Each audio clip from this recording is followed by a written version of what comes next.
Hello and welcome to the last word on Spurs. We are your award-winning Tottenham Hotspur podcast, and we are back on the back of Spurs, making it 3 wins out of 3 in the Europa League. Not pretty, not beautiful, but it is job done for Tottenham as we try and get Jason McGovern through the dressing room. We'll be trying to do that in these next few minutes. Joining me, I'm joined by, at the moment, two of the world's greatest finest actors, TJ Ramini, Darren Hartman are in your house. Jason McGovern is following very, very soon. And look, the most important thing I think many will take away from that is Spurs have won. And just give me more. If you get what I'm saying by that pun. Let's go to our wonderful panel joining me on this show. Let's start with a bit of TJ Ramini to begin with. TJ, loves you back on last one on Spurs. I don't always bring you on for a classic. I can't say that was a classic, but a win is a win. And actually, it was the 7th home win in a row in the Europa League, and it's 0 goals conceded for Tottenham. So I'm really scrabbling to look for some ultra positives on the back of a really 93 minutes to forget, I probably would say, as Spurs fans. You had moments, and I think it's funny that you should use the word classic. I think, for a kind of early Europa kind of tie at home against a potentially tricky team, it probably was a classic, like not in the classic that we would hope. It wasn't the most exhilarating game of football that I've ever seen. It was relatively tidy, certainly a professional performance to most of it. But listen, the win is the win. We take the 3 points, we move on. Another clean sheet. Some really promising performances from some of the younger chaps and some pretty dire performances from some of the other chaps who were given an opportunity tonight and didn't grasp it. But of course, we shall chat about that in the near future. But it's lovely to be back on the show. Lovely to see Darren. Lovely to see you, Ricky. And I'm sure lovely Jason will make his appearance imminently. He will. He will be coming very, very soon. Dal, love to see you back on the show. Always a pleasure. The heartbeat of last one on Spurs returns. Dal, 3 wins out of 3 in the Europa League. And look, I think for many, we'll focus on the fact of the result over the performance. I mean, for Spurs, as we know in this competition, it is just about really winning at this stage, because obviously the more wins you can get, it gets you in that position where you're pretty much fairly advanced. I think Mikey Moore, probably the main takeaway and highlight from the night. Of course, great to see Richarlison get on the score sheet. But is it all about the results over performance at this stage for you, Dal? You know what? It's a 50-50, because I think there's a lot we can get out of the performance. Also looking at who was rested. I think the way in which the squad is being managed, Richarlison there on screen, that little moment with him and Maddison could be really, really positive for him going forward. And also Maddison in that captain leadership role was able to relinquish the ball and give it to Richarlison and go, look, we know what you need. You need to get off the mark. You want it. You're hungry for it. You've got it. And I think we can look at the game, if we just look at 90 minutes and say, yeah, it wasn't the best game of football. It was an okay game. I don't think it was the worst. It was okay. But I think when you look at what we did in terms of the rotation, who played, how certain individuals played, how certain players were allowed the extra rest that they don't always get when we're playing the way we're playing right now, I think there's a lot of positives to be taken out of something that could have been a banana skin. And we could have been here talking about how bad we were, which too often is Tottenham's way, and it wasn't today. So I'm very happy with what we did tonight. Yeah, lovely words there, Darren. I think when you look at, obviously, some of the performances, I don't want to get away from the fact how good Forster was for Spurs on the night. Because I think for Fraser in general, let's be honest about it, after we saw that display against Coventry, there would have been fans that were fairly worried about having a goalkeeper of his nature coming in as a backup. But on more than one occasion, Forster really, really did step up for the plate for Spurs and made a number of crucial saves to really keep the game in Spurs' grasp. And, we will come on to that incident we saw during the game of the penalty and what came of it, because we saw that slight disagreement about who was actually going to take the penalty between Maddison and Richarlison. But those will know they kissed and made up. And we heard Richie say after the game that wearing that vice captaincy or captain's armband, he felt the need to really lead by example, because he knows how crucial it was for Richie to get a goal, because as a striker, that is what they feed off. But I have to ask you, if I can, TJ, about the performance of Mikey Moore. Mikey Moore, a young guy that I think all of us have got real high hopes for and can see a real future star in there for Tottenham. And with Mikey in general, I think, many seeing him now are really understanding not just how technically good he is, but how strong, how fearless he is when it comes to the physicality battle. I mean, how good is Mikey Moore for you, TJ? And is it a case that you don't go too overboard on a guy that is simply just breaking through at this moment in time? I mean, if you're looking for somebody to not go overboard, I wouldn't be the panelist to call upon, because I'm gonna leap over the guardrail and splash into the water with glee and zeal, because I'm a huge fan of this young man. And I know a lot of people were nervous about the amount of changes that we'd made. We made 9 changes to the team that came out against West Ham in our last outing. However, we can't have it both ways, right? We want to make sure that we have depth and that we are developing our young players. And so we do have to give them the opportunities when they arise. And these European games and some cup games that we have coming up are the ideal opportunity for a player to make their mark. And didn't he do so? What a wonderfully hard-working young man, as well as his technical ability, which you talked about, Rick. His ability to ghost past players like they're not even there is a decision that you have to make, and then you have to back your confidence to be able to do it.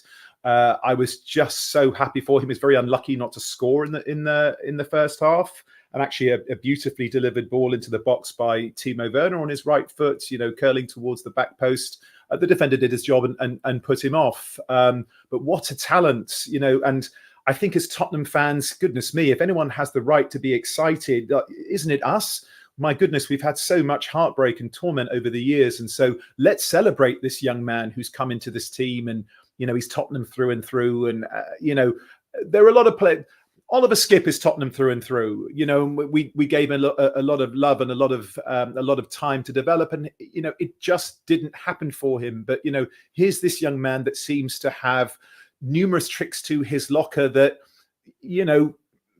best in the world necessarily, but elite players aspire to add to their locker, and he seems to have that already. So let's be excited about this young man. Let's really get behind him. Let's keep encouraging him. And in all honesty, he showed a bunch of far older players who have an awful lot to say on social media, especially through their agents, about being unhappy at not playing. Well, when you do have an opportunity to play, turn up. It's the first rule of success. What's the first rule of success? Showing up. The young man showed up and did us proud. Very happy. Amen. TJ, lovely words there. Jace, we're going to attempt to bring you in. For those that are obviously can see our pictures over here, for those on audio, I haven't got a clue what's going on. But Jason, just to be clear, Jason is not in Thailand, despite the beautiful scenery in his background. He is in the UK, despite he's decked his house out in Thai. Jace, well, firstly say, Jace, can you hear us? Oh, hi. Can you hear us, Jace?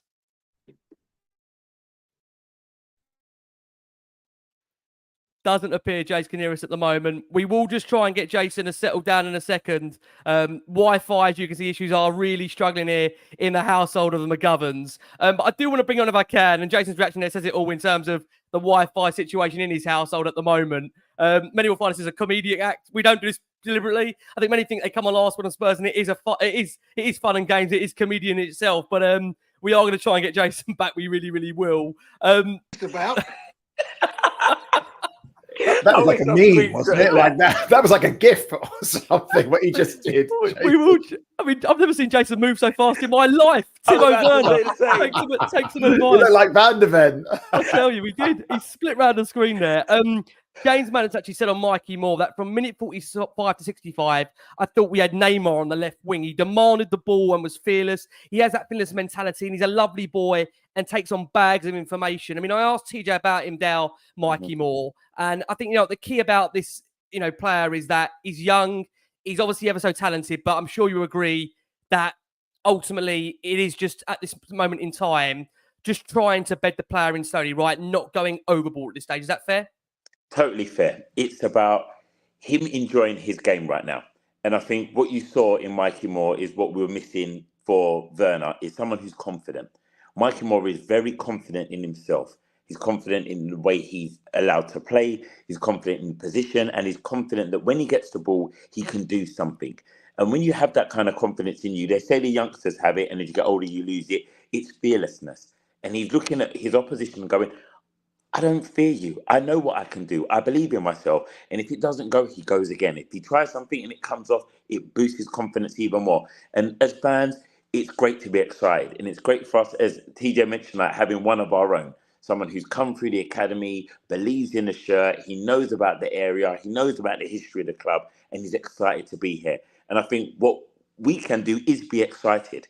And the thing that I would say about learning about being a supporter, especially of young players, is he will make mistakes. He won't always have a second half like he did today. And what we need to do is make sure we're there for him, good and bad days. Days when he's not playing his best, to bring him up, to give him that confidence that he will lose. Because at 17, the world's his oyster, and it really is. And it's really down to him. If he applies himself, there's going to be times when he's going to sit on the bench and he's going to watch. He's got a fantastic group of players on his wing to learn from. You've got like Son there. You've got probably one of the greatest of a certain generation who is fearless on the ball, who can score. He can do it with both feet. And he's got all of that to learn. He's got all of that information to process and digest. And right now, you know what, tonight, if you're a Spurs fan, be excited. Tweet about him, celebrate him, be excited about the prospect, because it looked really good. And I think if we can nurture this talent, we could have a real star on our hands. But you know what? It's between Mikey and his mind and his feet. If he keeps those feet grounded and his mind focused, he really could be a wonder kid and a wonderful player going forward. Yeah, totally agree. Look, I think, the most important thing is Spurs are staying perfect in the Europa League, thanks to, like I say, that goal from Richarlison, the 53rd minute of the game. And I think, again, those main takeaways, Mikey Moore, very good in the second half. And you've got to give praise, I said, to the likes of Fraser Forster, Dragusin and James Maddison also impressing on a good night for Ange Postecoglou. I think, as we all say, at this stage of the competition, it is just about winning, and that is what Spurs have done. I think we said this before, that when you make a number of changes like that, if you're going to make 8-9 changes to a side, it is hard to find that fluidity. And, when we talk about the changes Spurs made to the side, bringing that team into focus, we saw the likes of Fraser Forster, Archie Gray, Dragusin, Ben Davis, Rodrigo Bentancur, Lucas Bergvall coming to the side, with Mikey Moore, Richarlison and Timo Werner forming the front three. Wilson Odobert returned to the squad following his recent hamstring. Son Heung-min was not involved in the squad. And as we know, the South Korean ace was obviously advised by Ange Postecoglou to rest this game out, as it was mentioned before the game that he was a bit sore after that weekend win against West Ham United, and he wasn't ever going to be involved for this one. I mean, look, the team did resemble that started Coventry the last month. 8 of them players the same. You had the likes of Maddison, Moore, Richarlison, in for Sarr, Odobert and Solanke on that night. So, I mean, I think the key thing was, if we look at this team, TJ, coming over to you, is there may have been some concern that we were maybe taking liberties. We were risking it by playing the likes of Forster, Davis, dare I say, Werner on the night. I mean, is that just the case when you are going to make so many changes like that, to find it hard to find a rhythm into a game? Is that fair? Yes. A tenuous yes, Rick, because look, they're professional footballers. They train together all week long, and everybody knows how this works. They know how it works. How they know what's expected of them. It's part of your job. It's part of your contract that if the manager knocks on your door and says, "Are you ready to play?" You say, "Yes, boss," and you take your opportunity. And so, is it going to be as cohesive and as succinct as our starting 11? No, it isn't. But it's coming. They would have known it's coming, and like I said, they train with each other regularly. So it's up to them to figure it out. And some did, and some didn't. I want to big up Marlon as well. I know he's on the comments, sending love to you, brother. Looking forward to being back on the show with you again. Spurs Kings, big up. And so I think that we can give them a certain amount of latitude, but there are certain things that we can forgive and certain things that we can't. And to Darren's point, like with Mikey, yes, he's going to make mistakes, and not just because of his age, but because he's a human being, and we're all fallible. And so I just want to echo his point, which I thought was really well made, that when Mikey and the younger players do start to slip, that we support them, rather than chastise them for it. I also thought Bergvall did a really good job tonight. I'm trying to do the Swedish pronunciation that dear Russ does. I thought he was excellent. I'm sure we'll talk about him. We'll talk about Dragusin at some point. But on the contrary, I thought he was really poor tonight, and it just looked like effort. And that's something that myself and I know numerous Tottenham fans cannot forgive. Like, if you make a mistake, that's fine, but a lack of effort, urgency, dynamism, that for me looks like a worry, especially when he has a representative that's so gobby. I mean, we almost kind of need a gagging restraint against this guy. If you're not happy about not playing, when you're given the chance, like, if you're an understudy or something in a play, like, back in the day we were doing our theatre, Darren, you remember those days, Oh, yes. If you ever got an opportunity, if somebody knocked on the door and says, listen, love, the lead is out this evening, darling, you're going to have your opportunity, get out there and shine. You go out there and shine. And so big up Bergvall, big up Mikey Moore. I mean, listen, I'm sure we'll talk about Archie Gray as well. There's something about that kid. Man's got swagger, like genuine swagger. And that's something that you can't fake. Even when he came on against West Ham last time and he was facing his own goal with the ball at his feet in the penalty area with Jared Bowen standing right in front of him. Now, whatever you think about Jared Bowen, he's an England player and that guy knows where the back of the goal is. And he just left, right, and he was gone. And Jared Bowen was looking around like he just got his phone stolen outside of a tube station. He's got real ability, that kid. And so youngsters and people saying, oh, Ange has made too many changes and all that. He's got to do that, guys. We can't have it both ways. Yesterday, Barcelona played with 3 21-year-olds and 2 17-year-olds. So if we want to be that team that really shows hunger and really shows ambition, we've got to give it to these young kids and go out there and make me proud. Go out there, make yourself proud, make your family proud, make your club proud and make your fans proud. And a bunch of them did that today and some of them didn't. Can I jump in on Dragusin, Rich? Please, please. Go for it. You know what? It's such an interesting one for him because he's another one who falls into that young camp. And I feel that with an agent who is so busy, he's so busy making noise. And I can see that he's got a hot prospect on his hands. He sees Dragusin as a numbers and he knows that he's going to be worth a lot at some point in his career. And he's already thinking about that big move. If you're Dragusin and that is your representative and you're getting a game tonight, I think it puts unnecessary pressure on you. And I think that's what I'm watching in his game, because sometimes the simple things, he tries to do too much. He wants to overplay in situations. And I think it's him trying to put his mark on the game and his mark on Spurs. And I think sometimes you go, less is more. Just take your time, do the simple things well. And I think that's where you look at someone like Archie Gray when he plays at the back. And when there's time to just do the simple thing, he does the simple thing. And when he wants to be, like you said, that moment against West Ham, it's the composure. And I think sometimes Dragusin isn't composed enough. And I think that is coming about due to other issues where he's got his agent saying stuff. He notices his opportunity to play. He wants to impress. He's trying to put his stamp on the game. And I think that's weighing on him a lot. And I think if he just breathed, because there is an absolute player in there. And I watch him, and when some of his recoveries are great, but I think sometimes he makes a mistake, and rather than react to the mistake, he's up there going, oh, I've let him down. What have I done? That's why that sending off came. He panicked, pull. And it's like, hold on, take your time, because I honestly believe if his agent closes his mouth and he continues doing what the player's doing, which is being nurtured by Ange, he will get his time. Today, he got a full 90. There was a clean sheet.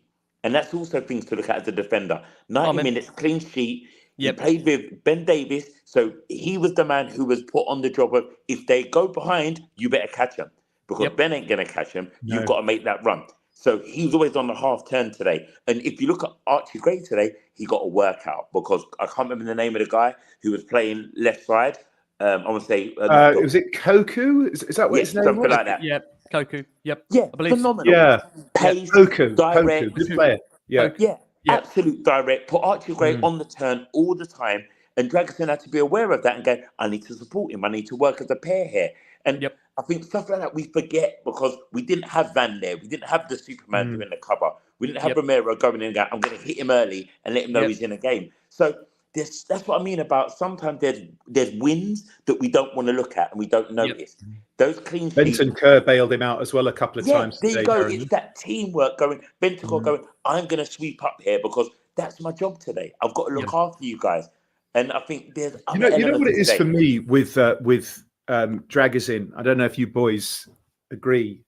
I completely concur with you, Darren, that when he makes a mistake, he gets in his head rather than reacting like, let me fix this. He chastises himself. And there's no time for that in top level football. You know, for me, the problem is that he has this very kind of languorous, kind of torpid, almost kind of apathetic physicality to him, or almost like Berber had, right, back in the day. But like Berber was a 10 ability wise. You give Berber the ball, 30 yards of goal, and he's scoring. And so you can have that kind of languid style. Like Zidane often was chilling, but that's Zizou. You're so far away from that ability wise. Maybe you'll get there, man. I hope you do. I hope you get there. But if you are going to have that sort of ponderous gait, every time the ball comes to you, you best not make a mistake. And I don't know if you saw it actually happened a couple of times. Not only like really errant passes that are very simple to complete, 10-yard, 15-yard passes that would just go nowhere. Like not even the player like stretching out to receive it. It was just so far away. You just have to concede, okay, well, we've given the ball up there. But what it was for me, Darren, is that when he would lose the ball, he looked like one of those kids who's just thrown his toys out the pram. He looked like a petulant teenager. He would literally just start walking around. Like, I wish I could show you like a video clip, like when you go to watch the highlight, you probably saw it at the time as well, right? We've been watching this game for a long time. Did you notice that, Rick? Yeah. Like, I do. I did. Walk. He would walk around, and like Archie Gray came in and saved him. Bentancur came in and saved him. And a couple of times Forster kind of ran out and saved him. Bro, if you lose the ball, that's okay, but don't stroll around because you're too cool to go and get it. He just looks a bit too cool for school for me.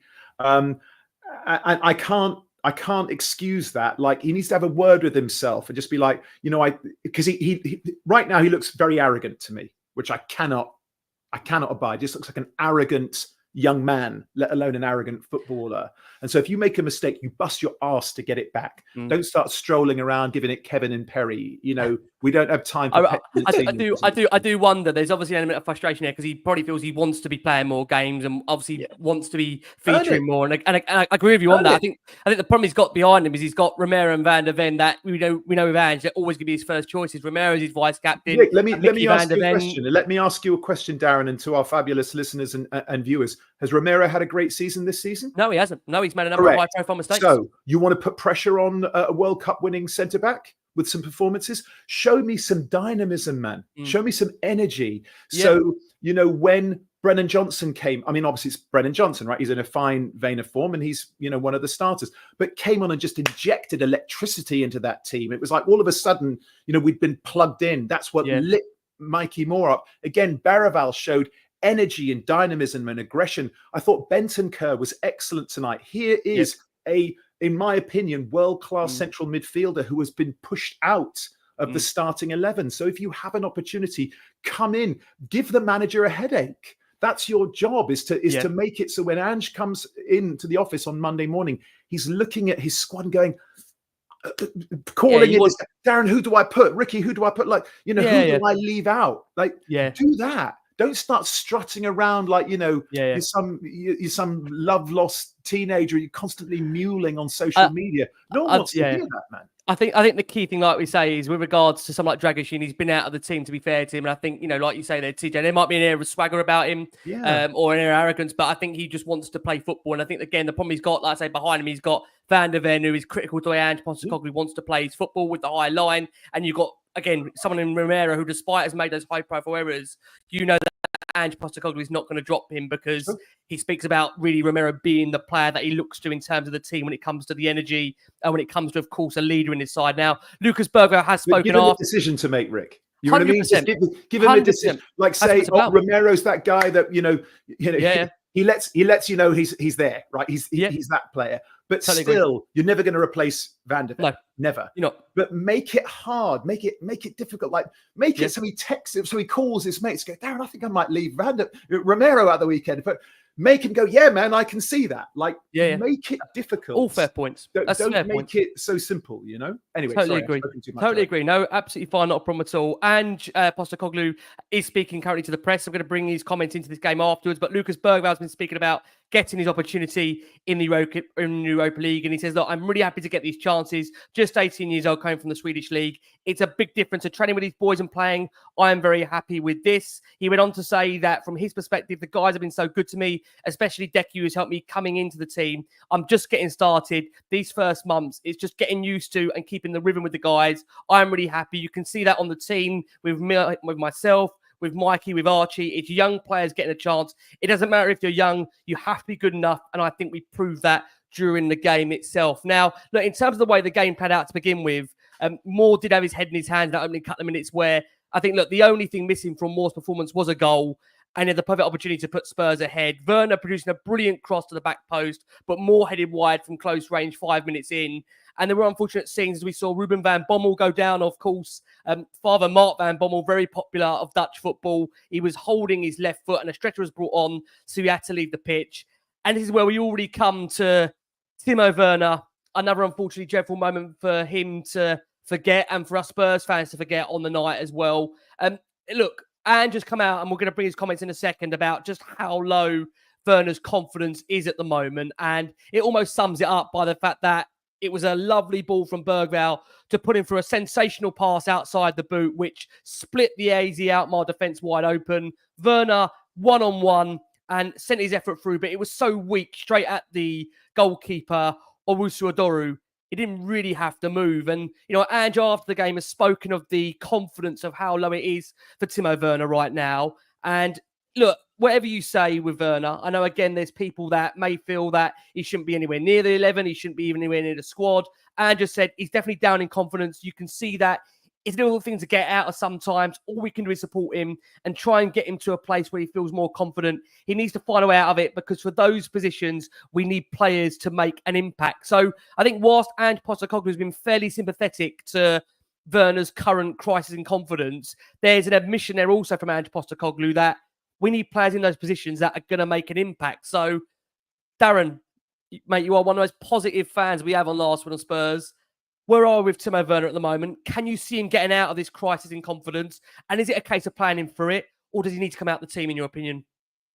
I think we're in a good position with him where we can try both ways. And I think what Ange tried to do today was give him the start and give him the time to get his goal. And he needs one to come off the shin. He needs an ugly one. And it's kind of how Brendan Johnson was for a while, where you just want him to get one. And once he gets one, he gets going. I'm not saying he's going to go on a 5, 6, 7 game goal streak, but I think what Werner presents as a player, we saw it in that opening few minutes. That pass to Mikey Moore was gorgeous. And if Mikey Moore had put that away, I think Werner's confidence would have gone up as well, because he would have felt, I did something, I'm a part of that, and it would have lifted his game. As I said, confidence is so key to a football. Like anyone who's got to do a performance-based job, your confidence is so important. And right now, he is low. We can all see it. And can see it. Fans can see it. Again, as fans, I would say, remember, he's wearing our shirt. When he went through his bad patch at Chelsea, I loved it. It was the highlight for me, ruining Chelsea fans, making them feel shame. What a joke of a player, etc., etc. Now he's wearing our colours. And for me, I want him to do well. Today, we saw when he was out on the left, what he presented. He tried it in the first half, then we brought him off. Mikey Moore swaps over, we saw a different threat. However, you've got to remember, when Mikey Moore's on the other side, he didn't really have much of an impact in the game. And I think it's about trial and error with Werner right now. And I think we're going to not play him, obviously, at the weekend because we've suddenly got an abundance of options. He's not first choice. He knows that. We all know that. And it's hoping that he can now potentially go in reverse and be an impact off the bench. Let's see if we bring him on with 25 minutes to go against the side that we're winning against. The team's playing well. The side's trying to attack us. He maybe get a couple of breaks and he gets one in. Because honestly, I feel that if he gets one, he gets going. And I feel that as a fan base, I know he's the one who's going to get it on social media tonight. It's all going to be about the negative of Werner and how wonderful Mikey Moore is. And I understand that, and people got to do what people need to do. I hear it. And I feel that Ange has got to manage him as well as we've got to manage him as well as fans. We want him to succeed. He's with us right now. He may not be with us in January because obviously he's on loan, and I don't know how the loan works. We may pull it in January or we keep him for the whole season. And right now, while he's got that on him, I want him to do well. So let's give him time. I think he's going to be a bench boy for now, and come on and impact, because the games we've got coming thick and fast. Son's available. Mikey Moore's there. We've got Odegaard that's just come back now as well. He does fall down the pecking order, but let's wish him well. Let's wish him well. Yeah, no, I do agree on that. I mean, look, the thing with Werner is that, you know, it's weird, Dow, you say there may be a goal will get him going. The way I've seen some of his misses at the moment, you know, my concern is, I don't know whether you agree, TJ, just for me personally, that I'm not even sure a goal, because of the crisis that he's in, does that really change things? He just looks, every time he goes through one-on-one, he looks so hesitant, reluctant, almost terrified, dare I say, that this goal is, you know, so small to score in. I'm from a Timo Werner perspective that it looks like he's really, really in such a dark place. And it's actually hard watching him at the moment playing, because you're looking at somebody that you can see in terms of their job, their craft is so low on their confidence that, can you see him at any point, TJ, rediscovering his form? And I'll put the same question to you. Is it a case you just keep persisting, or given the fact that, again, we've got options now, we've got Son, we've got Richarlison, of course, we've got Odegaard coming back into the side as well now.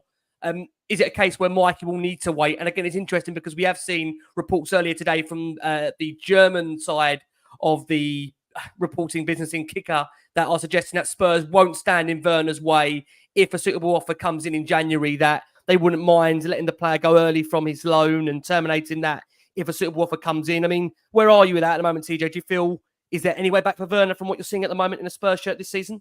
I mean, I suspect that I'm in the same position that most of us are in, and echo Darren's sentiments again, that, you know, let's support this lad. He's already got enough stick, you know, and of course he knows, you know, he knows that he's not performing. I've talked about this before on the show, Rick, is that he really has just one thing missing from his game. It is a crucial thing, especially, you know, in the position that he plays. But just chatting to a friend of mine half time today about Timo, and he's still so fast, and also his dribbling. His dribbling is really effective, you know. And most teams now play with their fullbacks pushed up really high. So typically, most teams, there's room in the back. In the back corners, there's room in the back. So if you're the kind of wide player that has pace and can knock it past a defender, or have a centre back or a CDM or somebody like that who can kind of knock it diagonally into those back corners, Timo's going to beat you there. He's really, really fast. And also he does have the ability to beat a player left or right. He's better when he does it right, because his left foot is nowhere near as good as his right, but he still can cross with his left foot pretty effectively. So he's not a useless player, but he's a useless finisher. I think my opinion on his goals, Darren, you said, you know, he needs an ugly one off his shin. I think he needs a couple, right? An ugly one off his shin or off his arse or off his shoulder or the back of his head or something would be great, right? Just to kind of break that duck, to break the spell. But then I think he needs to lace it. He needs to lace that ball into a corner. Top bins, or like, you know, into the bottom corner, posting in. He needs a quality finish somewhere. And what I've said before on this show is that scoring goals, like striking that ball, you know, those really kind of clean strikers of the ball, it's really hard to do. I don't know if we noticed Brennan Johnson talking about how Ryan has been working a lot with him about his finishing, like using different parts of his foot when he's striking the ball, and it's helped him a lot. You know, nice to see Ryan Mason getting a mention there, and that he's working effectively as a coach. So for me, what I've said before is, if I am Timo Werner and I'm getting paid, he's around 150, you know, a week, right? If I'm him, I go and get 5 bags of balls, and I say to some of the young kids and some of the young goalkeepers, listen, man, I'm just going to practice my shooting. Do you fancy sticking around with me? Because you can get better at that. I've done it myself. I'm like, I don't score enough goals. I'm a defensive midfielder, right? But I need to score a few more goals. So I practice it.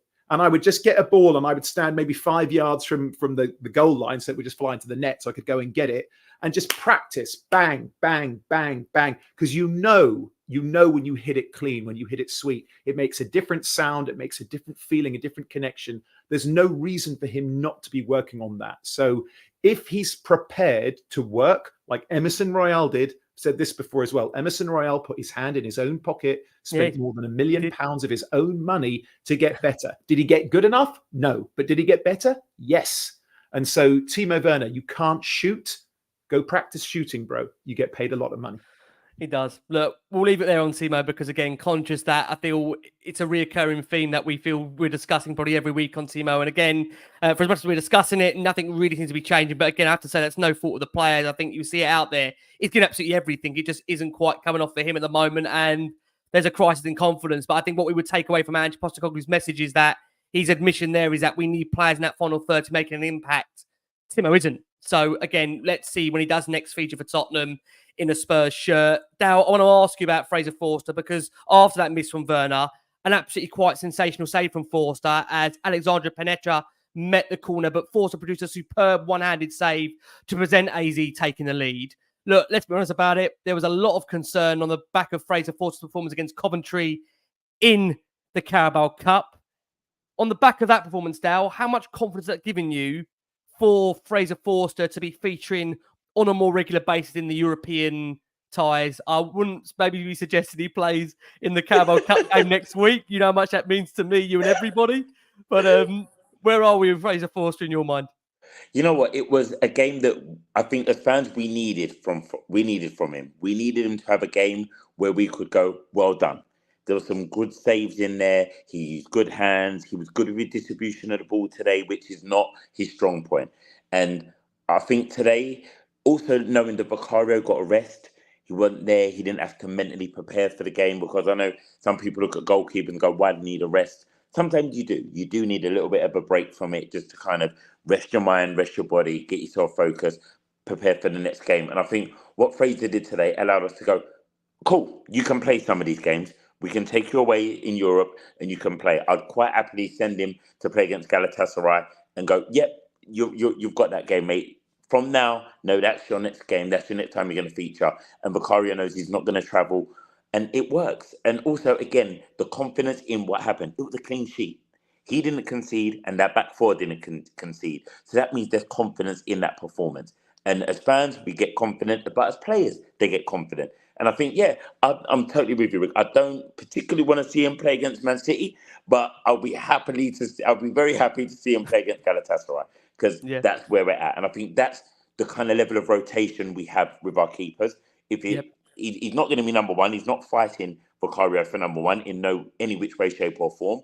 But what he did today was gave him a break and allows us to go, he's fresh, Romero's fresh, Pedro Porro's fresh, Van de Ven's fresh. That's great. And also, you got to play today and you got to build his confidence back. He didn't have the best of games at the weekend. He now played today. He gets a clean sheet. He also played with a completely different back four and had to play a completely different way. And that's what I mean by today. I know people going, it wasn't the best game, but there were so many individual wins and individual positives that can be taken out of it. Like even Maddison, subbed at half-time at the weekend. Today, he had the armband on. Today, he had to look after Bergvall. He had to go, look, I'm the more creative one, but you're creative too. Kulusevski and Maddison have been building that rapport. Now he's gone, I'm going to lead this. Let me show you how to do this. And I think that's what we're growing into. We're growing into a system where these young boys are being supported, but they're also watching. It's like playing with your mentor. And these are the moments where you learn, when you go, I'm watching him do it next to me rather than watching him on the screen or watching him from the touchline. So, yeah, as I say, we started at the keeper, but I've now moved it forward. So, yeah, again, positives. There are wins along this team and there's wins along this night. I think it's a great actually way of looking at it, Dal, because I mean, many will look at the result and feel it's only 1-0. We've just beaten a side that were winless in 4 going into the game. I think they're on their worst sequence of results in general for around 22 years, I believe, AZ Alkmaar. So they're not going for a great spell at the moment. But I think what you say there is so critical about the small wins we've had in terms of player performances, because these guys do need minutes. They do need to impress. To give Ange's, goes back to TJ's point, headaches to come in these next few weeks. I do want to ask you, TJ, about Fraser Forster, because as what Dal has said there, we haven't really had the opportunity to speak glowingly about him for a while. And look, he was handed a rare start, let's be honest about it. He produced a brilliant one-handed save. Later on in the game, had a good save from Makiel Lardo in the closing stages. How much will that performance give him real big confidence if he is to feature for Spurs in the upcoming European games and, dare I say, in domestic games as well this season for you, TJ? Yeah, I agree with Darren. I think he is going to be playing in a lot of these European games, and that's hugely valuable, especially if you are going to places like Galatasaray. You know, if you do have a pretty long travel schedule ahead of you, and you give an opportunity to rest first team players, I think that's really important. And again, this is all we're saying, man. You know, we're just saying this is part of being a professional footballer. If you play at a top club, you know, you're going to play in 4 competitions every single season. And so they're not superhuman. We can't have the same 11, 12, 13 players play every game. So they're vital. It's vitally important. You know, again, if I dare I give another show business analogy, as it's Darren and I tonight, you know, why not? Right. So go for it. Go for it. I remember, it's the actor show. Yeah, let's do it, mate. Let's do it. So look, you know, when you're watching your favorite TV show, I tell you what. So when I was doing Prison Break, right? I was doing Prison Break, and like they built a prison, like it really was a prison. And so you got 400 men in a very kind of hot, dusty, sweaty place, and it felt odd. You know, it felt very kind of not dangerous necessarily, but it had an edge to it, right? And I was just about to do a scene. My character is the hard man of the prison. I know who wrote that, but whatever. So I'm going to lead the prison charge. Okay. So I was the only one that had any lines, who had any dialogue, and I got 400 background artists. And before I shot this scene, I said, listen, man, even if I'm the greatest actor in the world, there's one of me and there's 400 of you. If you're not all completely locked and focused, and we're going to believe that we're trying to get out of this prison before we get killed, nothing that I do will make a difference. So let's go back to the football, right? So if you are called upon as a background artist of the footballing world, if you're the guy who's been sitting on the bench since Methuselah was a boy, if you get that call up, come in and do your job. And that's what he did tonight, man. I thought he was excellent. He was quick off his line. Like Darren said, he was distributing balls with his feet. Man looked like Pirlo out there. You know, he was incredible. Full stretch to, you know, if we had gone 1-0 down tonight, we all would have been knitting carpets with our asses. 100%. So, you know, great save, big man, and just gave that, you know, brand new back four some confidence. And so that's what all I'm saying. People saying, oh, I'm being harsh with Dragusin. Yeah, man, because he gets paid a lot of money, and he's moaning about not getting time at Tottenham. So if you do get time at Tottenham, to Darren's point, when you've got that badge on your chest, come out and be noticed, man. You know, come out and do your job. And so big up to Forster. I thought he was excellent tonight. Yeah, I do agree. And I'm just on the back of Dragusin. I think no one can deny that was a strong showing from him tonight. But I think overall what we will say is, again, it isn't helpful when he has got an agent of what he has got, which does continue to open his mouth on a regular basis. And that makes it then harder for the player to really integrate himself. So look, I think to go back on that point, good showing from Forster, good showing from Dragusin. And I think, like I say, when we look at the way that game was going, I mean, there was a denial of a penalty for Spurs. James Maddison having an opportunity to, you feel that moment, maybe, dare I say, had the opportunity to win Spurs a penalty. But again, it was checked by VAR, referee making absolutely clear that it was not a penalty.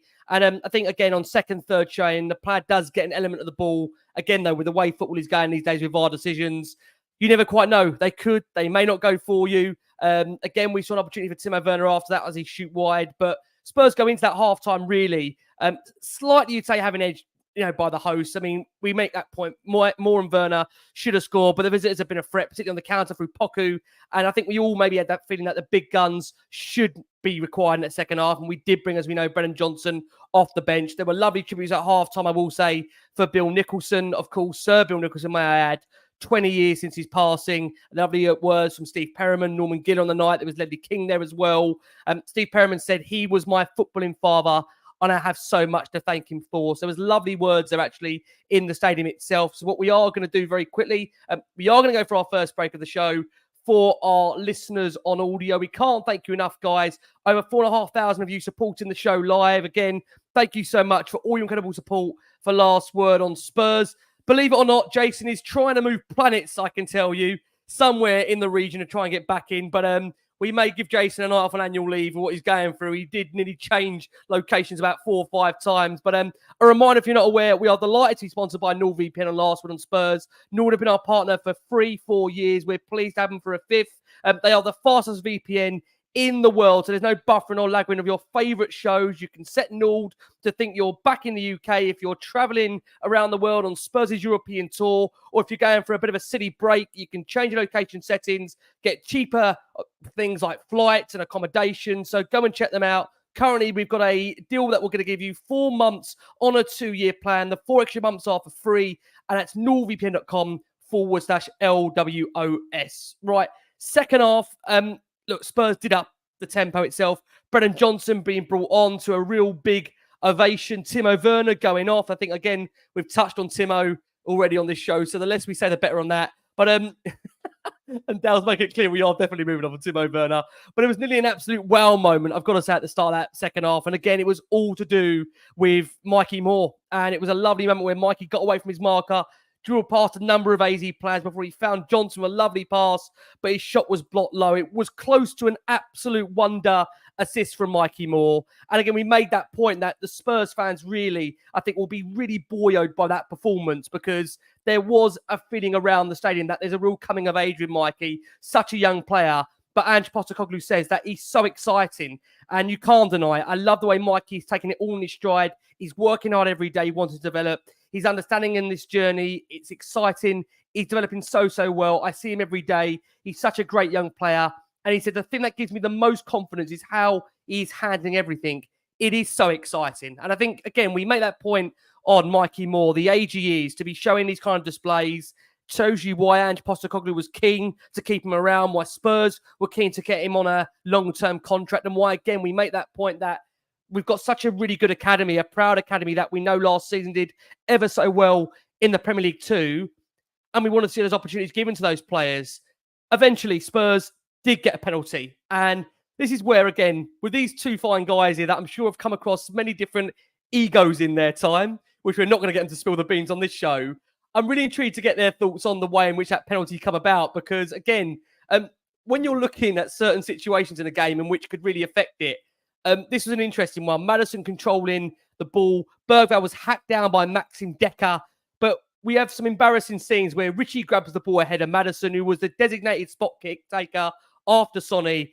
Maddison decides to give Richarlison the ball. I mean, look, the look on his face would tell you Richarlison was so focused that he was never going to miss. But now, I've got to be honest with you, I did find all of it pretty embarrassing in terms of the build-up to that penalty. What did you make of it for you and the way in which that was structured and handled at the time? It was an interesting one to watch, because once I saw the first coming together, when Richarlison had the ball and he wasn't willing to hand it to Maddison, I was like, oh, we've got a challenge here, because I understood it. Richarlison is watching Solanke look like our number one, and he's now come back into the fold. He's now fit again, and this is opportunity. Like we said, confidence, trying to build up steam, trying to give your manager a problem. And then he has the moment of, I want it, you want it. Maddison trying to fight him. I'm loving those. Fireworks. I'm there. Maddison trying to fight him. But what I liked about it was when Bentancur came over as well, Richarlison relinquished the ball.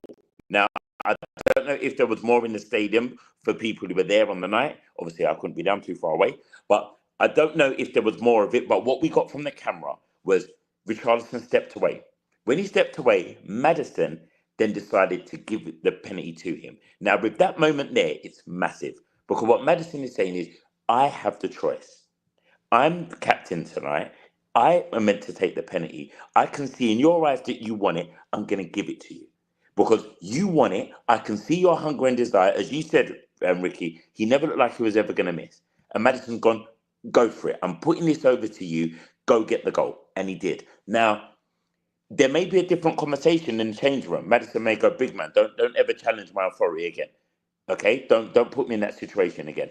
On the day, you knew when we left the dressing room, it was mine. Don't do that to me again.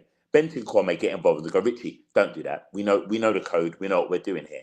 However, in the moment, I think they handled it in the best way possible. And as you said, ego can get involved and it become a different thing afterwards. But what happened today, the outcome of that situation was positive. Yeah. Richie got the goal. Maddison was still a part of that moment. You saw when they got together, there was a moment where Bentancur and Maddison had a moment like going, yeah, well played. I see what you did there. Cool. You all right? It was that. I got you, mate. I'm here for you. I know what Richie's a bit like. but we did that. We did that together. We'll do it when we get off the pitch. You know what I mean? We'll have a chat. Yeah. I think that well played. And if I'm honest with you, I think the way the game played out, Richie needed it more than Maddison needed it. So well played.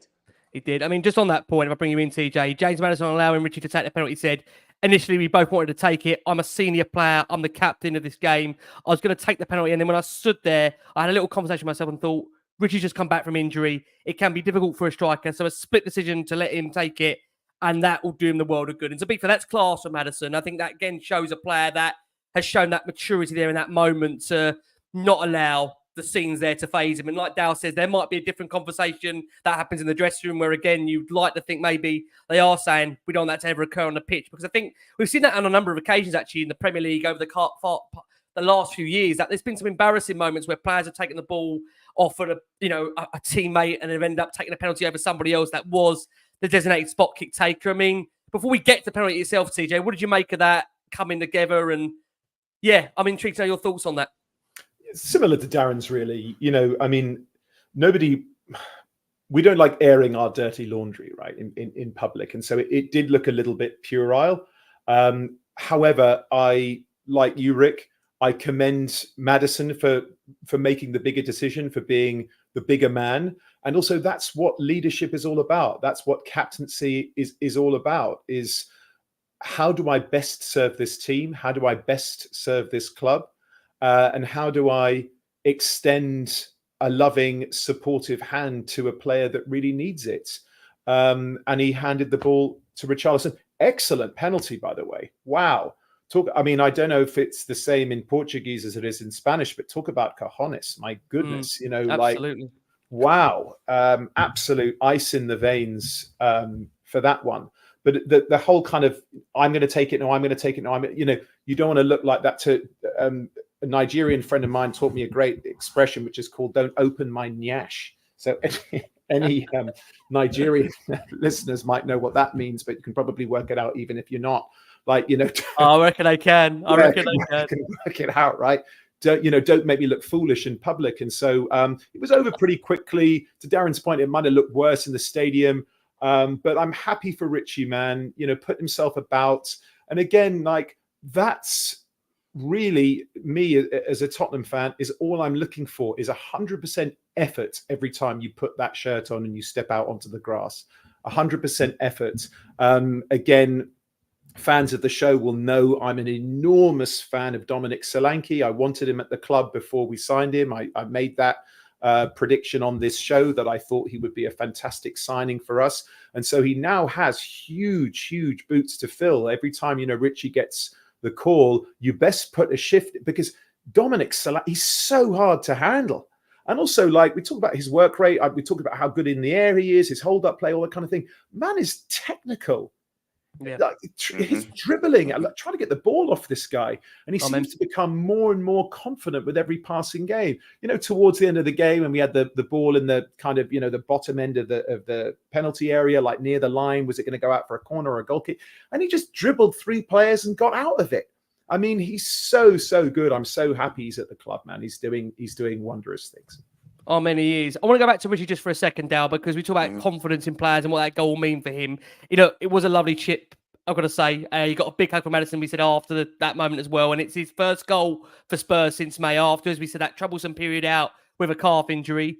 Is that the moment, Dal, that you feel really ignites and kickstarts his season now for Spurs? I'm not sure. I'm going to be honest with you. I'm not sure. I think Richie plays with so much passion and heart, but he's always liable to get another knock. I always feel he's 20 minutes away from an injury. And I also think with the way Dominic has come in and the way we have played with Dominic, it's really changed the way our wingers work. And sometimes Richie's passion doesn't always put him in the correct places. There was a number of times today where the ball would go out wide and I would look up and go, where is Richie? Is he right in it? Is the ball ready for him to be whipped in? Is he ready for it? And there's sometimes he is, sometimes he's not. So he's a bit inconsistent sometimes in where he wants to be. And I think that's sometimes where his passion leads him astray.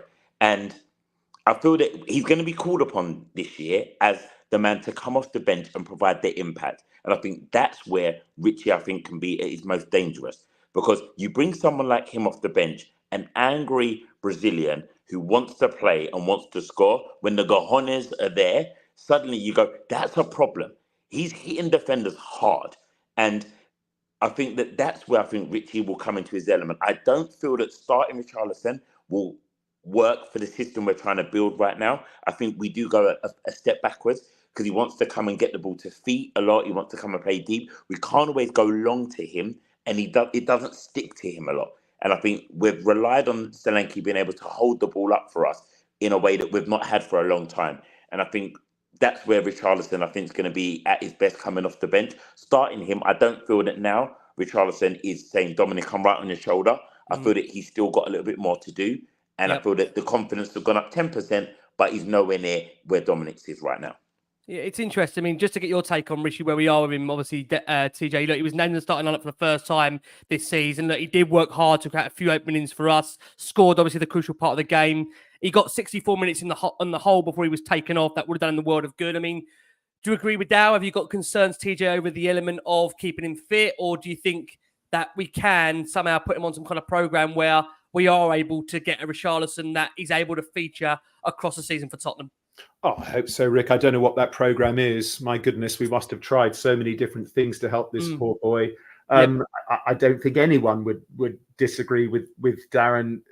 You know, he perpetually looks like he's teetering on the edge of an injury. You know, every time he goes in for a challenge, and he's a combative player. That's how he plays. So, you know, every single time he makes contact with another player, aren't we all sitting there with our hearts in our mouths? Yeah, exactly. You know, we're all grimacing and like, oh my goodness, is he going to? Because again, he's expensive, right? He's expensive, and you know, attackers, the guys who put the ball in the back of the net, that's why they're at a premium. It is a really hard thing to do. People say it's the hardest thing in sport. I don't necessarily want to get into that. You know, there's lots of difficult things that are in various sports. Thank you so much, Ben.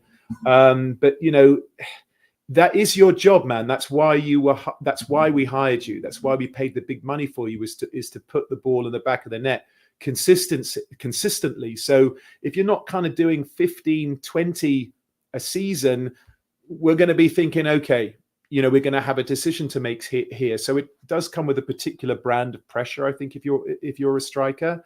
Off the bench, I concur. I think certainly with he's not getting anywhere near Big Dom, not getting anywhere near him. So, you know, but hopefully that will inspire him as well. It's Big Dom's first season, been at the club for a couple of months. So maybe look at him and go, well, what's he doing?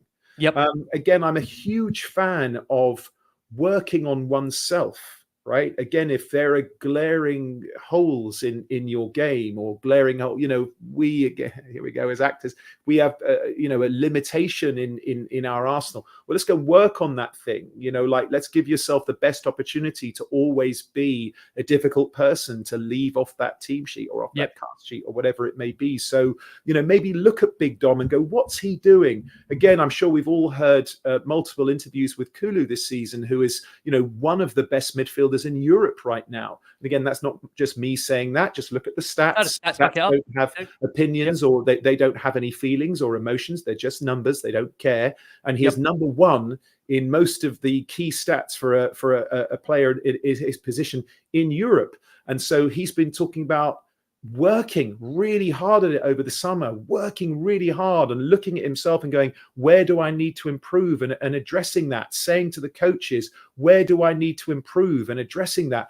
That's what we want to see. And it works. So I think Richie can do a bit more of that.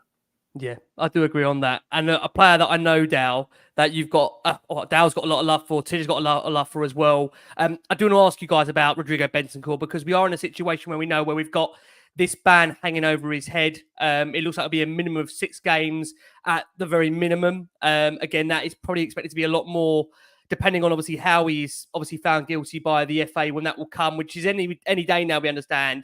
So it's one we need to keep an eye on. But like I say, in terms of the game he had in this one, he came to the rescue of Dragusin. He made an excellent block to deny Poku, who did appear to foul Dragusin, but the referee waved play on.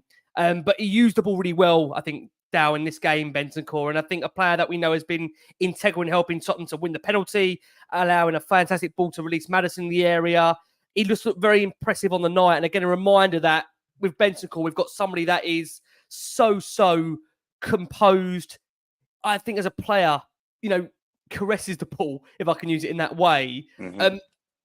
How good is he, Dow? And do you think we're getting back to that level we saw with Bentancur pre the ACL? 100%. We're getting back to that pre-ACL Bentancur. He's cultured. He is confident. He's an intelligent footballer. And I'm a big fan of players like Bentancur. I'm a big fan. In-game reading. He reads the game so well. He knows when to make the right pass. He knows when he's needed to put the burners on and get back into the right position. He was there to save his back four. He's also there to create at the other end. When you have a player like that in your team, you can underrate them highly because what they do looks very easy. Doing those simple short passes, doing the little interceptions, you go, oh, it wasn't hard to do that. But to read the game at the level he does and to go at the speed that he does, sometimes he gets to break. Go, how did he get there? Why is he in that position? Because he's read the game so well. And I think, again, when I talk about mentoring and learning, if we are going to lose him, which it looks like it will be for 6-7 games, maybe more, I look at someone like Archie Gray and I go, on the training ground, I hope you are watching this because Archie Gray's got a very good footballing brain as well.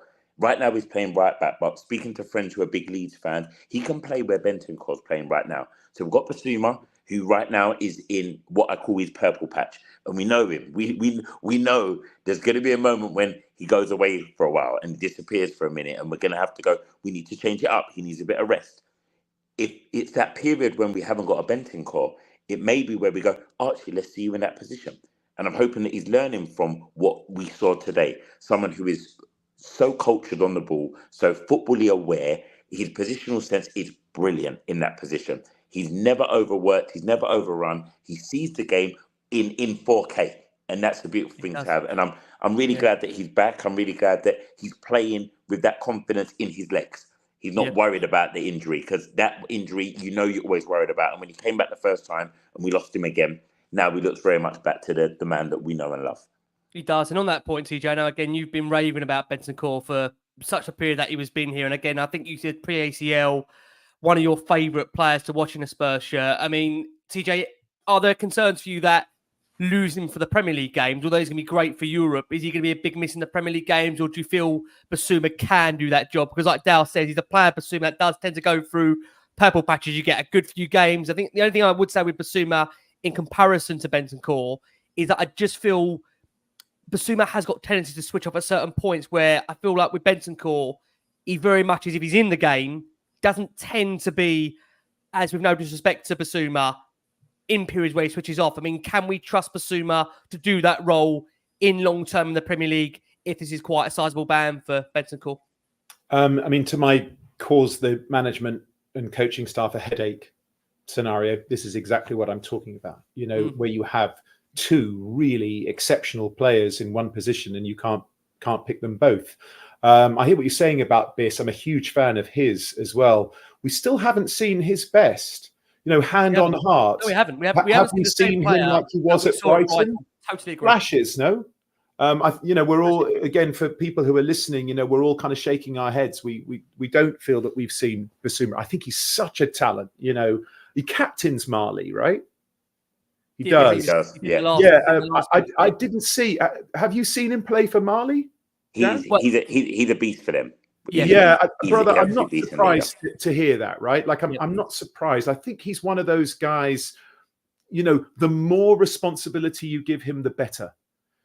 He's not a fringe player. So I'm liking that Ange is picking him right now. I just want someone to have a conversation with him, if they haven't had it, about how important he is to this team, especially in the structure, how we're playing it right now, with Kulusevski kind of being like a free roaming. He's also an 8/10 right now. So is Maddison.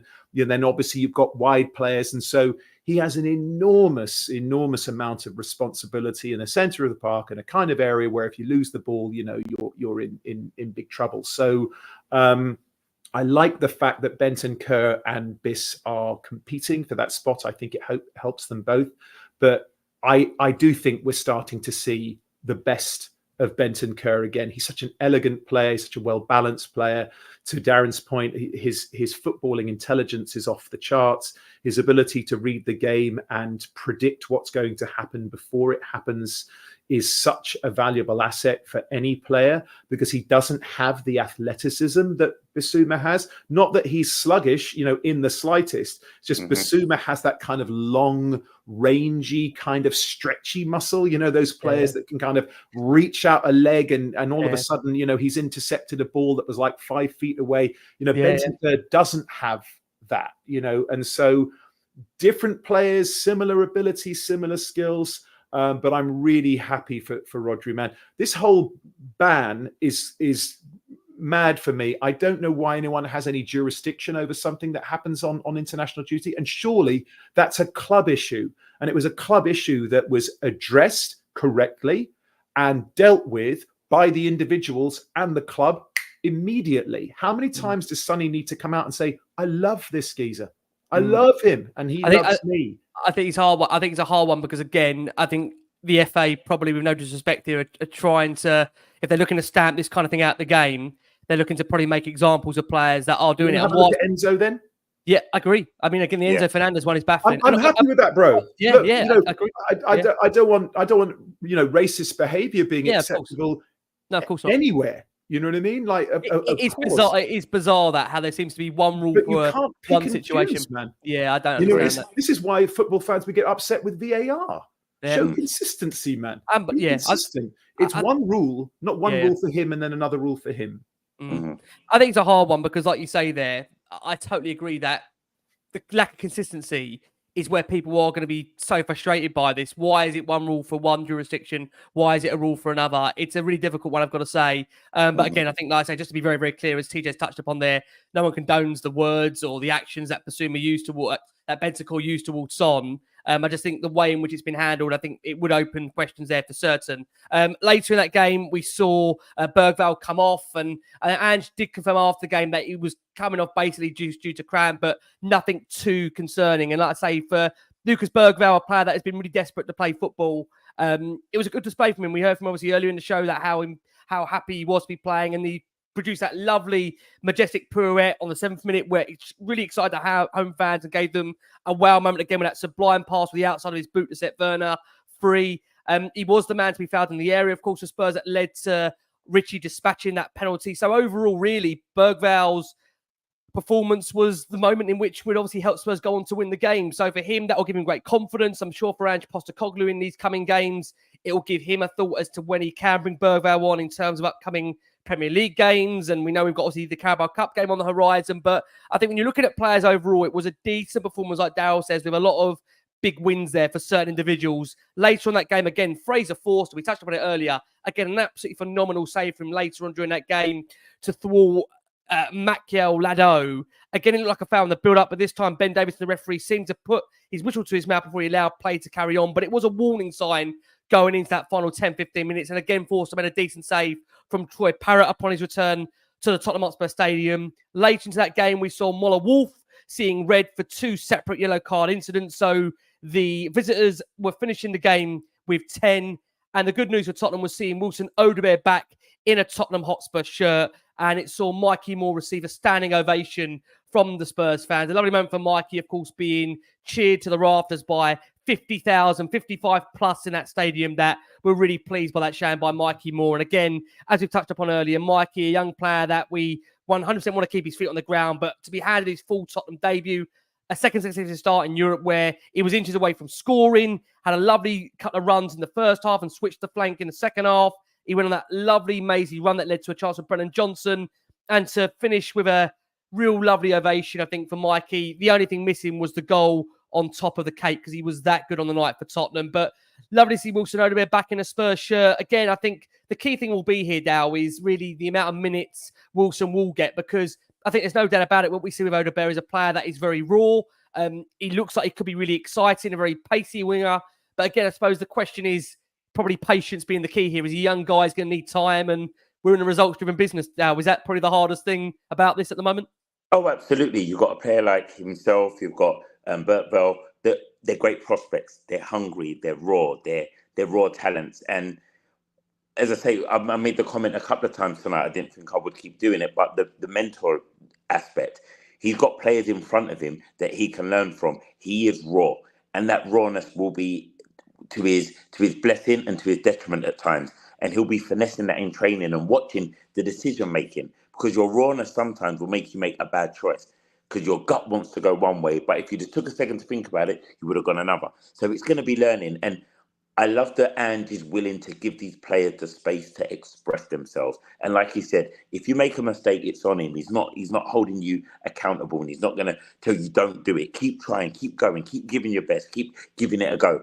And I think we're blessed right now with this young, hungry, raw talent that is coming through our system right now at Spurs. And I think if we can, one, hold on to it, two, give it enough time to flourish, we could be in a really nice place.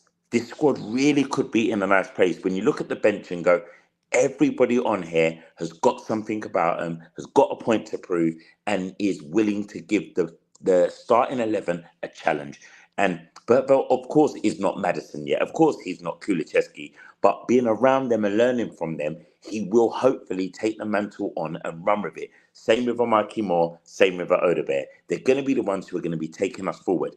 And it's a great time to get behind this side, this team. We're in a nice vein of form right now. And I think people are forgetting that. Is that there was that moment. 7 wins out of 8. 7 wins out of 8 now. 7 wins out of 8. Absolutely. And that's the thing. Sometimes when it's good, we don't want to see how good it is. We're waiting for the negative. And I know there's going to be Spurs fans who are going to be like, we're going to lose to Palace. We're going to give Palace their first win. Here it comes. You know what?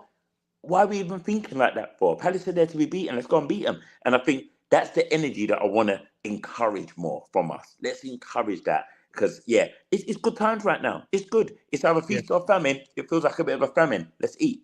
I do love that. I mean, is that a point, CJ, Down makes there, that when you're looking at the overall squad now, I think if you were asking Spurs, dare I say, a year ago, a couple of years ago, to rotate the team, there would be a feeling that we haven't really got the players to maybe do that and be able to come through some of these games. But again, when we're making that point now, and, it's funny, Ben Davies under Nuno said a few years ago that you almost feel that in Europe, that you're part of the B squad, whereas it feels at the moment that everybody kind of feels part of this journey, whether it's the Premier League, whether, dare I say, it's the Carabao Cup, whether it's the Europa League. There's a feeling that Ange has kind of built this squad to believe that there isn't any kind of first 11 backup, nobody's secondary. It feels like everybody's together. I mean, is that a thing that you have at the moment, that you don't see a first 11, you see a team that has got rotational options for these upcoming games, for these upcoming weeks? And the great thing for Ange is that hopefully these players are going to provide some real headaches for him in these coming weeks. Yeah, absolutely. And like we've already said this evening, it's absolutely vital. If we are to become the club that we all want us to be, if we want to return to the lofty days of, regular Champions League and, challenging the cups and all that kind of thing, and winning something, then that mentality that we are a squad who are going to be called upon regularly, and you must be prepared to step up. When it's that time, when you get the nod, you best be on your game and be ready to go, because the competition needs to be so fierce that when you step out onto the pitch, you do need to feel like, I'm playing for, not for my job, they're all under contract, but I'm playing for my position, and again, it's this whole idea of giving the manager a headache, right? So, and we've talked about Archie Gray a little bit today. We've talked about Bergvall a little bit today. Obviously, we've talked about, Mikey Moore a lot, justifiably. I thought he was outstanding. People saying as well, I don't think Archie Gray is a right back. I'm not sure he's a right back either. But again, like in a system that Ange plays, are our right backs really right backs? So certainly for a good season and a half, still, is Pedro Porro as good defensively as he is going forward? No, he's not, right? He's gotten much better at it.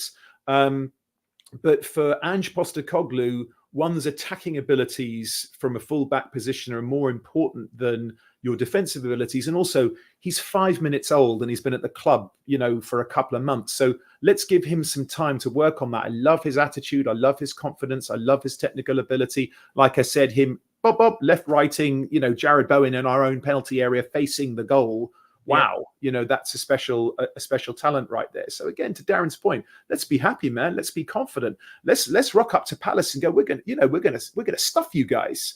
I haven't used this word in a while, but let's do that shellacking that I was talking about last season. Let's bring on a good shellacking. Let's really stick it to these guys. The amount of games that we've played, how many times have we played? We've all been saying to our mates on various WhatsApp groups or texts or whatever it is, oh, we should have been 5-0 up at half time. Well, let's go be 5-0 up at half time. Let's go put these guys to the sword and then really start to, let's see if we can get Will Lancashire out there running around. Let's see if we can give these players some Premier League time, because training is one thing, but game time is another. And we do have this talented crop of players. So let's have our senior guys, our quote unquote first team, do a lot of the heavy lifting, do your job. So at halftime, Ange can go, you know what, let me bring on some of these young lads and give them a chance to shine. It's a good time to be a Tottenham fan, man. Echoing Darren's sentiment, a good time. So let's embrace it and keep it rolling.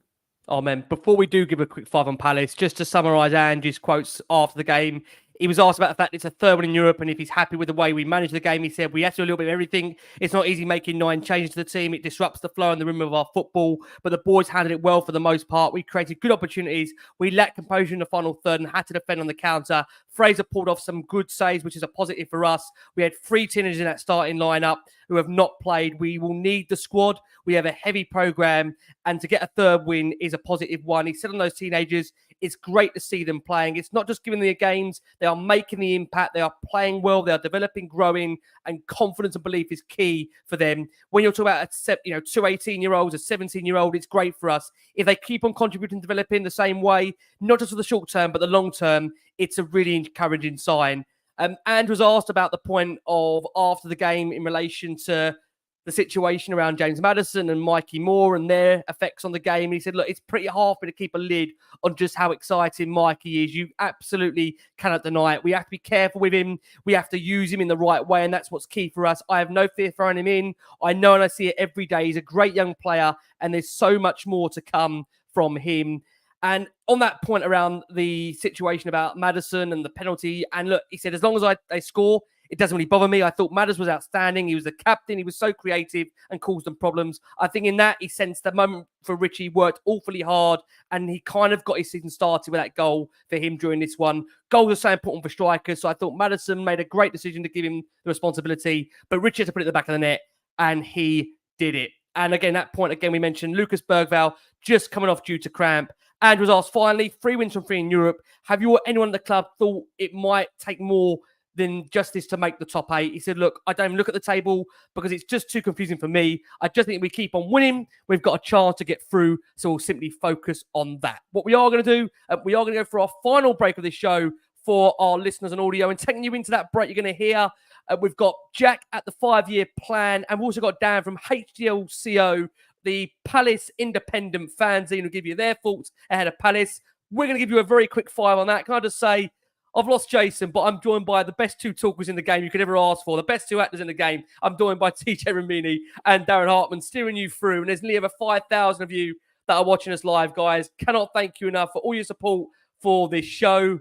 Right. Now, let's be honest about it, guys. We're probably all in WhatsApp groups, so we're seeing a lot of memes going around at the moment with Doctor's label with a Tottenham logo for this coming Sunday. Palace, sorry guys, Palace are winless in 8. Spurs have won 7 out of the last 8. So what are we worried about? I mean, look, it's Oliver Glasner's first full season in charge of the Eagles, and they entered the October international break without a win, and one of 4 teams yet to taste victory in the Premier League. They've drawn 3 of their previous games, losing the other 4, and they are in a struggle. Palace, of course, losing to Forest on Monday night, making a 3rd straight loss in a row for Oliver Glasner's side. Oh, maybe this is safe down to the end, so I'll go to TJ to begin with. TJ, any concerns Palace away? I mean, look, we're not probably the biggest Sunday headline feature, with, of course, Liverpool and Arsenal taking the headlines of the Sunday, but how important is it to not allow Palace off the hook at the moment? Because I think this is a kind of game that, as a Spurs fan, we dread, because we are expected to win. Everyone knows we should win, but is there any fear that we don't get the job done? And Palace, to be fair to them, look, they're going to come out, I think, Palace, really resilient on this one. It's a London derby. They're going to care. They know they need the points. They know they need the victory. And again, critical element here also is how we manage now the Sunday, the Thursday to the Sunday. But again, we have to take into account we have been at home. We've not had to travel, far for the game. So all that leaning into it. How do you feel about it, TJ? Sunday. I don't know how many like security blankets you've just prefaced that for yourself, Rick. Listen, we've done this and we've done that, we've done this, but we have done that, we've done this, we've done that, we've done that, but I'm still this, brother. I mean, listen, what I will start with is, brother, we all feel the same. Okay, let me start with that. But then let me also say, so how many losses are they? Eight in a row? But they're winless in 8. Winless in 8. Okay. So I would suggest that the last 5 teams that have played against Palace, they would have said, listen, they haven't won in 3. Okay. We got away with it. They haven't won in 4. They haven't won in 5. They haven't won in 6. So look, with each game that goes on past, obviously that pressure keeps mounting. But don't think about the opposition, man. There's no such things as an easy game, right? So what I want to do is go there and play this high energy, slick, one-touch passing, inspiring, swashbuckling football that we've been playing pretty much all season, whether the results have shown that or not. Like, if we go and play against them like we did against Leicester and actually put the ball in the back of the net, then we will be on our WhatsApps going, oh, I told you we'd be 5-0 up by halftime or whatever it is. So let's just go and do that. Don't worry about what's happening there. It just doesn't matter. Like when we went to Old Trafford, like Manchester United are in trouble, right? They've been in trouble since Fergie left, but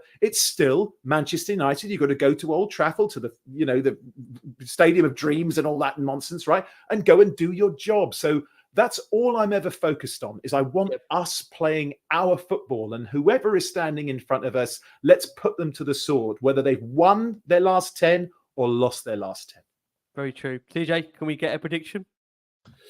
Yeah, sure. I'm going to go 4-0. How about that? 4-0. Just got to confirm to Tottenham. Yeah, to Tottenham. Ricky, I've got to ask these questions. We're Spurs. I've got to ask these questions. Now, yes, 4-0 Tottenham, to clarify. Yeah. Thank you so much. To be coming to you, Dow. Look, they have only scored 5 goals so far this season. And when I tell you Palace are struggling with injuries right now, but Adam Wharton, Chris Richards, Chick Decore could all be back for the game. They still have some players out. China Riyad, Matthias France, and Daniel Muniz remain unavailable. Matt Turner will be available again for selection, but ineligible to face his parent club. So, I mean, where we are at the moment, Dow, for you, it is a game Spurs should win. And I think you'll know the reaction if Spurs don't win the game. So are these games that you want to see almost some growth in the team that, you know what, when you're expected to win, and you could say maybe that was the case again for this game here against AZ Alkmaar, because to be fair, there was a feeling amongst the crowd that you've got to come and entertain us. You know, we'll back you, but you've got to give us something as well. And to be fair, Ange did put a rocket up him at halftime, and we saw that second half performance. But how important is it? And again, I'll put this into context because you're back with me for the Man City game, and Sid is back with us very soon as well. How important is it to be going into that Man City game with confidence in the Carabao Cup? You know, if Spurs do beat Palace, they're on a run of 3 wins in a row. Things are feeling like, again, we're on the up. Can we do it now? Should we do it? It shouldn't be an excuse, should we? You know what? As you said, Rick, it's momentum and it's confidence. And if we win this game, the momentum continues and the confidence grows. Yes, we should win this game. We absolutely should win this game and should have them fired up. The players should be fired up. It should be a game where we go there and we do what we need to do. And that's what Spurs should be about this year. My biggest concern is always what happens if we go 1-0 down. What the energy happens, what their heads do, what us fans do, how the WhatsApp goes crazy. Certain individuals that we know and love will be going, this is what I told you, this is what happens. And also the way Antwerp works is we do give teams a chance. That is the way, if you're a Palace manager, you know if you can hang on, you will get a chance. You will get a chance against Spurs. There were chances today. Let's not pretend like we weren't open at times where they... Yeah, and I think that's the thing about us right now. I wish I could say there's a guaranteed clean sheet, because there should be. However, I feel the way we play, and also there's no easy game in the Prem. The way Palace play, they're not a team that are relegation bound. They do play good football. They do know how to work the ball, and they've got players who can punish us. So I'm going to say it's a 3-1 win, and it should be a 3-1 win. It should be a comfortable 3-1 win. And I don't know where that one's going to come. I don't know if we need to go 1-0 down and the rocket needs to go up us. Oh my God. and the WhatsApp goes crazy and we all have to put our phones on quiet mode for a while. But I believe that the way we're playing right now, the form we're in, remember I said earlier, feast or famine, I feel like we're in the feast right now. So I feel we're going to eat. I feel Brennan's going to be up for it. I feel that Kulu's going to be up for it. Solanke's going to be up for it. And I feel that with our back four, minus Udoji, having a rest, everyone should come into the game off the confidence of the game before. And the players who play today that will probably be on the bench will be going, I did well on Thursday. I'm ready to step in if you need me. So I'm going 3-1. Come on, you Spurs. Can I just say, with these two guys, were they ever going to come on and give us a negative prediction? I don't think TJ and Dal ever give us a negative prediction during their years on last one on Spurs. I can't do it. I know. Guys, I want to say a massive thank you. Like I say, over 5,000 of you watching this show live. Again, can't thank you enough for all your support. Honestly, greatly appreciated. We love you. We can't thank you enough for your support. These wonderful guys have seen us through. Jason, good news for him. His Virgin Media comes tomorrow. I can tell you as a testified Virgin Media worker, it does work. I always feel like I ask these guys, anything coming up, I can't get any news. They're always NDA'd up to the hill. So there's always stuff going on, but I'm told you'll see it before I tell you because it's always the way. That's the only tip I can give you. It's just the location. It's just a location tip. If you work it out, you work it out. Always on the move. TJ, massive thank you. Go and check him out. TJ Ramini, the amazing TJ Ramini, always across your screens. TJ, thank you so much, mate. You'll be back with us very, very soon. He doesn't know it yet. I've got God knows how many more dates to give the man. I might kill him off between now and at the end of the year. TJ, thank you so much. No worries, brother. Lovely to see you, Darren. Lovely to see you too, mate. It's been a while since we've been on the show together. Thank you to all the viewers and listeners, man. Excellent comments, excellent support for Rick and the show. It makes a huge difference. Make sure that you like and subscribe and show Ricky and Last Word on Spurs lots of love, man. And we'll be back with you soon. Thank you so much. TJ, my love back to you. You're an absolute superstar. Dal, same with you. We see you guys in our squeeze before we get to know anything because of what's going on right now with all you guys in our lives. Now, we can't thank you enough. We're going to see you after City. Big game. It feels like a big week, doesn't it? I think the next couple of weeks now, of course, at Spurs, of course, we've got the weekend, a game we should be beating against Palace. Then obviously we've got Man City. Then we've got Villa. The big games are coming thick and fast now, right? They're coming thick and fast. And that's what it's about. It's game time. There's no easy games. Every game's worth its weight, and we've got to do our jobs. And that's what we're here for. If the players do their job, makes this job even easier. Yeah, totally agree. Guys, thank you so much for the love. Dal, thank you so much. We wish you a speedy sound return. We're probably getting a break at the moment. I've got to say, look how happy he is. He's on I can't say that because his wife. I don't think the wife's listening. She down. We won't say that. He's enjoying himself. Why not let him enjoy himself? He's seen Spurs win, and we've got a lovely game to come against Crystal Palace. What's there to worry about? Listen, I've got to say, massive thank you, Jace. We love you. We'll see you soon after Virgin have been in. TJ, thank you so much. Dal, thank you so much. Guys, girls, listeners around the world, thank you so much. We've been the last one on Spurs. Please keep safe, keep well, and as always,